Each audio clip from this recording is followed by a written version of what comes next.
The weeks following the Queen's funeral brought a strange quietness to the royal family, the kind of silence that follows a storm but warns of more turbulence ahead. Palace officials worked tirelessly to project an image of business as usual, but those with access to the inner workings of the monarchy could sense the underlying tension that threatened to erupt at any moment. King Charles threw himself into his new role with determination that bordered on obsession. Every public engagement, every speech, every ceremonial duty became an opportunity to prove that the monarchy remained stable and relevant despite the family turmoil. His private moments, however, were filled with anguish over his fractured family. Close friends reported that the new king barely slept, spending long nights walking the corridors of Buckingham Palace, perhaps hoping to find some wisdom from the portraits of his ancestors who had faced their own family crises. The international community watched with growing concern as reports of the royal rift made headlines across the globe. Commonwealth leaders, who had relied on the Queen's steady presence for decades, began to question whether King Charles could provide the same unifying force. Some nations quietly began discussions about potentially removing the British monarch as their head of state, seeing the family drama as evidence that the institution was no longer fit for purpose in the modern world. Prince William approached his new responsibilities as the Prince of Wales with grim determination. Every public appearance became a masterclass in duty over emotion, his face a mask of composure that revealed nothing of his inner turmoil. Catherine supported him with unwavering loyalty, but those closest to the couple noticed the strain beginning to show. Their children, George, Charlotte, and Louis, had grown up knowing Uncle Harry as a fun, loving presence in their lives, and they struggled to understand why he was no longer part of their world. The ripple effects of the royal feud extended far beyond the palace walls. Charitable organizations that had relied on both brothers' patronage found themselves caught in an impossible situation, forced to choose sides or risk losing royal support entirely. The Diana Award, established to honor their mother's memory, became a particular source of tension as board members struggled to navigate the competing claims and conflicting loyalties of her two sons. Media coverage of the royal family shifted dramatically in the months following the funeral. What had once been largely respectful reporting now included increasingly critical analysis of the monarchy's relevance and effectiveness. Opinion pieces questioned whether an institution built on hereditary privilege could survive in an era of increasing social consciousness and demands for accountability. The brothers' conflict became a symbol of everything that critics saw as wrong with the royal system. Harry's return to California brought its own complications. The contrast between his previous life as a working royal and his current existence as a celebrity-adjacent figure in Hollywood created an identity crisis that friends said he struggled to navigate. Meghan worked to support her husband while building her own career, but the shadow of the royal family drama continued to follow them wherever they went. Every public appearance, every business venture, every social media post was analyzed for clues about their relationship with the rest of the family.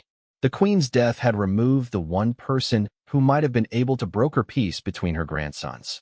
Palace courtiers who had served her for decades spoke privately about her deep sadness over the family rift in her final months. She had reportedly tried repeatedly to bring Harry back into the fold, understanding better than most the importance of family unity for the monarchy's survival. Her death meant that any hope of reconciliation would have to come from the family members themselves. Princess and emerged as an unexpected voice of reason in the chaos, her practical approach to family problems earning respect from both camps. She had lived through her own share of royal scandals and understood the importance of putting the institution above personal grievances. Her attempts to mediate between her nephews continued long after the funeral, though she made it clear that she wouldn't tolerate any behavior that damaged the monarchy's reputation. The financial implications of the royal rift began to manifest in unexpected ways. Tourism officials reported declining interest in royal-related attractions, particularly among younger visitors who seemed more interested in the family drama than the historical significance of palaces and ceremonies. Merchandise sales dropped, and several planned television documentaries about the royal family were shelved as networks worried about appearing to take sides in the ongoing conflict. Behind the scenes, palace staff worked to prepare for various scenarios that might unfold in the coming years. Contingency plans were drawn up for everything from potential legal battles over royal titles to the possibility of Harry publishing additional tell-all books. Every family event, from birthdays to state occasions, required careful planning to avoid embarrassing incidents or unwanted confrontations. The younger generation of royals found themselves inheriting a more complicated legacy than they had expected. Princess Beatrice and Princess Eugenie, who had maintained friendships with both Harry and William, struggled to navigate their loyalty to family members who were no longer speaking to each other. The Queen's youngest grandchildren watched nervously as the institution they had grown up revering seemed to crumble under the weight of personal animosity. International royal families reached out privately to offer support and advice, many having faced similar challenges in their own dynasties. The Swedish royal family, which had successfully modernized while maintaining public support, shared insights about managing family conflicts in the public eye. The Dutch royal house offered lessons learned from their own experiences with royal siblings who had taken different paths in life. As the first anniversary of the Queen's death approached, the palace began planning memorial events that would honor her legacy while carefully managing the family dynamics that continued to overshadow everything else. Palace officials knew that the world would be watching to see whether time had healed any wounds or whether the rift between Harry and William had become permanent and irreparable. The story of the Queen's funeral and its aftermath became more than just a tale of family dysfunction. It became a symbol of how even the most carefully constructed institutions could be vulnerable to human emotion and personal conflict. The monarch who had devoted her life to duty and service had left behind a family struggling to honor her memory while dealing with wounds that seemed too deep to heal. The ultimate irony was not lost on royal historians. The Queen's greatest fear had been that her death would destabilize the monarchy, but it was the family conflict that erupted around her funeral that posed the greatest threat to everything she had worked to preserve.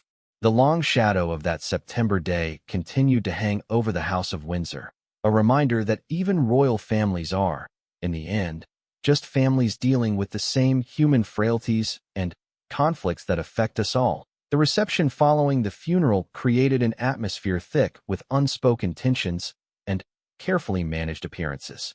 Palace staff moved like chess pieces, ensuring that Harry and William remained in separate orbits while still fulfilling their obligations to greet world leaders and dignitaries who had traveled from across the globe to pay their respects to the late Queen. King Charles found himself in an impossible position, torn between his roles as father and monarch. He had hoped that the solemnity of the occasion might inspire his sons to put aside their differences, at least temporarily. Instead, he watched helplessly as they navigated the reception like strangers, acknowledging each other only when protocol absolutely demanded it. The new king's advisors whispered urgently in his ear about photo opportunities and the importance of projecting family unity, but Charles knew that forcing a reconciliation could backfire spectacularly. Behind the scenes, palace staff worked frantically to manage the optics of the situation. Private secretaries coordinated movements to ensure the brothers wouldn't accidentally find themselves in awkward situations, while press officers prepared statements that would deflect questions about family tensions. The Queen's longtime courtiers, many of whom had served for decades, felt a deep sense of failure that they couldn't protect her legacy from being overshadowed by family drama. Princess Catherine moved through the crowd with practiced grace, her diplomatic skills honed through years of royal engagements. She had once served as a bridge between Harry and William, her warm personality helping to ease tensions during family gatherings. Now, she found herself in the heartbreaking position of having to choose sides, her loyalty to her husband and children taking precedence over the relationship she had cherished with her brother-in-law. The international guests, including presidents and prime ministers who had worked with the Queen for decades, couldn't help but noticed the family dynamics playing out before them.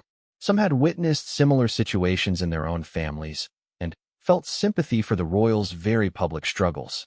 Others, particularly those from countries with their own monarchies, worried about what the British royal family's instability might mean for the institution of monarchy worldwide. Meghan Markle moved carefully through the reception, acutely aware that every conversation, every gesture, every facial expression would be analyzed and criticized. She had grown up in Hollywood, where image management was everything, but nothing had prepared her for the intensity of scrutiny that came with being a royal. Her presence at the funeral had been the subject of intense debate, with some arguing she shouldn't attend given the family tensions, while others insisted that excluding her would create an even bigger scandal. As the afternoon wore on, several attempts were made by well-meaning family members to engineer a moment between the two brothers. Princess Anne approached both separately, using her reputation as the family straight-talker to suggest they at least exchange a few words for their grandmother's sake. The Duke of York, despite his own troubles, tried to play mediator, remembering how the Queen had always emphasized the importance of family loyalty above all else. The most poignant moment came when both princes found themselves standing near their grandmother's portrait that dominated one wall of the reception room. For a brief instant, they were alone together, separated by just a few feet and decades of shared memories.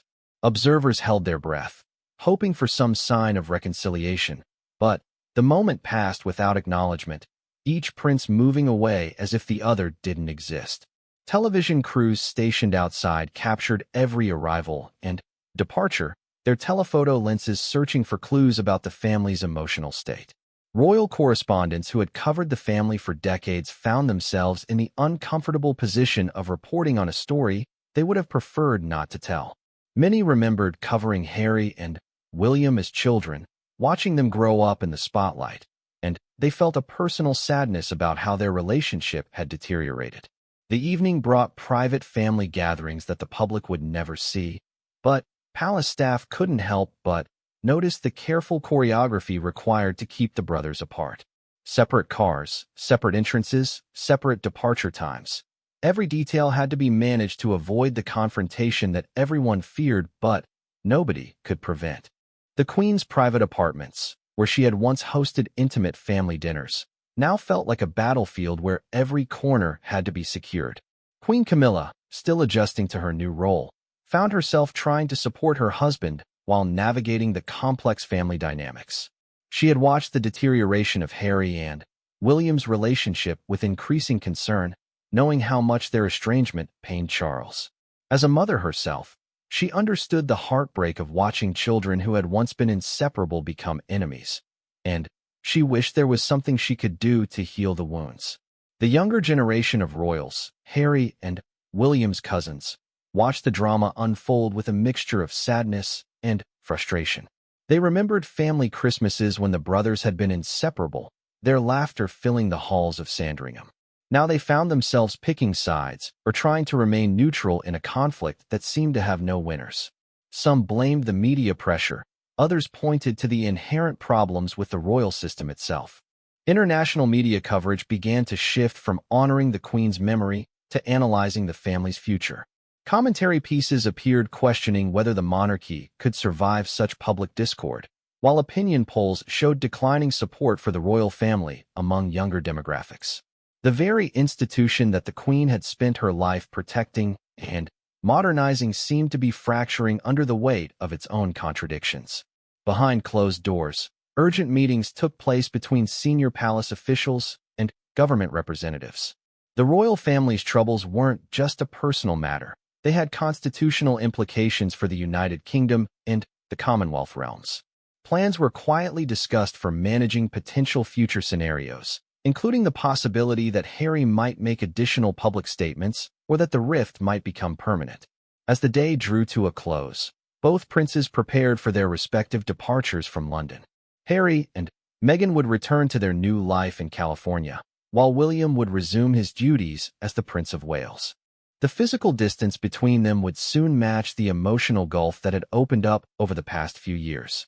Palace staff began the delicate work of planning future events that might require both princes' attendance, knowing that each occasion would bring new challenges and potential flashpoints. The Queen's funeral had been intended as a moment of national unity and reflection, but it had instead highlighted the deep fractures within the royal family. As the guests departed and the cameras were packed away, those closest to the situation couldn't shake the feeling that they had witnessed not just the end of an era, but the beginning of a new and more complicated chapter in the monarchy's long history. The morning fog hung heavy over London as Prince William adjusted his ceremonial uniform for the third time. His fingers trembled slightly as he fastened the last button, not from cold, but from the weight of what lay ahead. Today would mark not just the end of his grandmother's remarkable reign, but potentially the final chapter in his relationship with his younger brother. Across the city, Prince Harry stood before his own mirror, the familiar weight of military medals against his chest feeling foreign after years away from royal duties.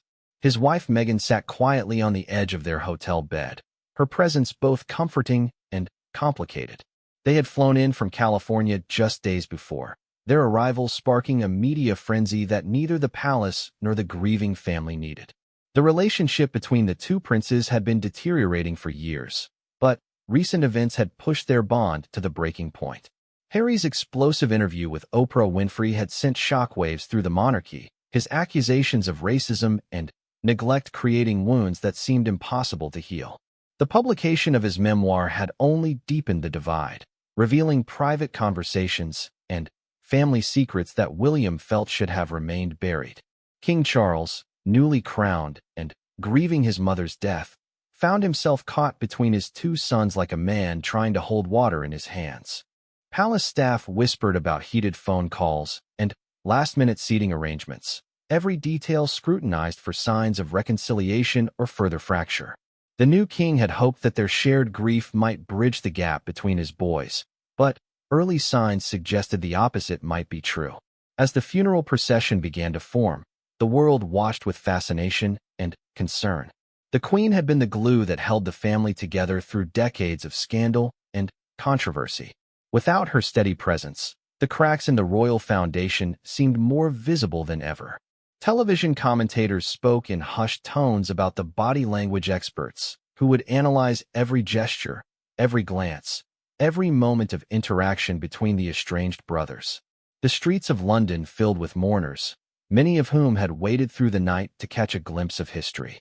Among them were people who remembered the Queen's coronation, others who had grown up with her as a constant presence in their lives. But there were also younger faces in the crowd, people who knew more about the royal family's problems than their triumphs, thanks to social media and 24-hour news cycles that fed on drama and conflict. Inside Westminster Abbey, the atmosphere was electric with tension. Family members took their assigned seats, each placement carefully orchestrated by palace protocol officers who had worked for weeks to avoid any potential embarrassment. The Queen's other grandchildren watched nervously as Harry and William approached their designated spots, wondering if their uncles would acknowledge each other at all.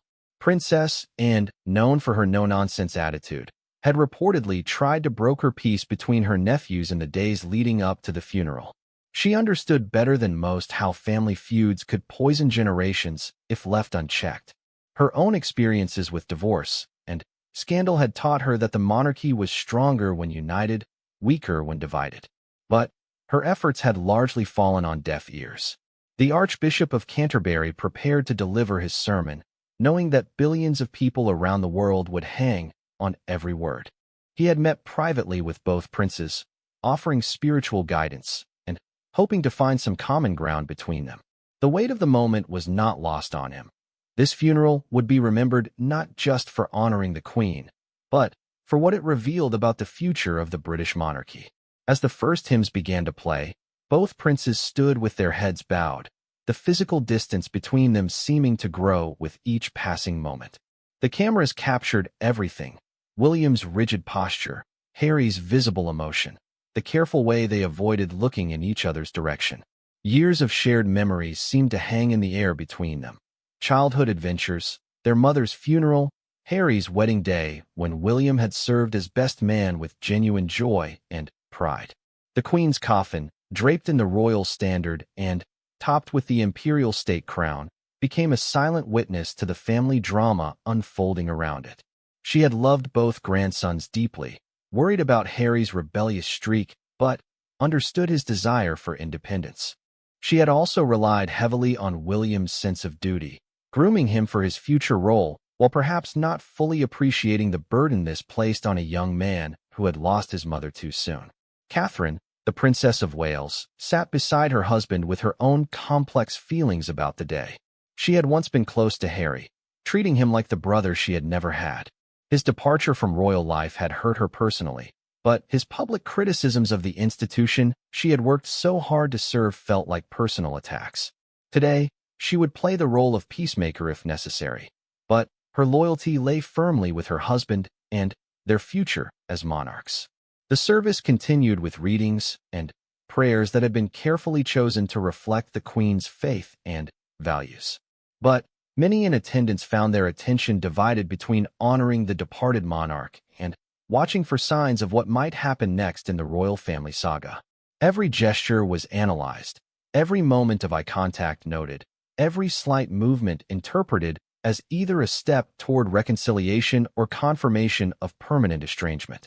As the ceremony reached its climax, both brothers seemed to retreat further into themselves, perhaps overwhelmed by the enormity of their loss and the impossibility of their situation. The woman who had raised them, guided them, and loved them unconditionally was gone, and with her seemed to go any hope of the family unity she had worked so hard to maintain. The silence between Harry and William spoke louder than any words they might have exchanged, setting the stage for what many feared would be a permanent and irreparable split in the House of Windsor.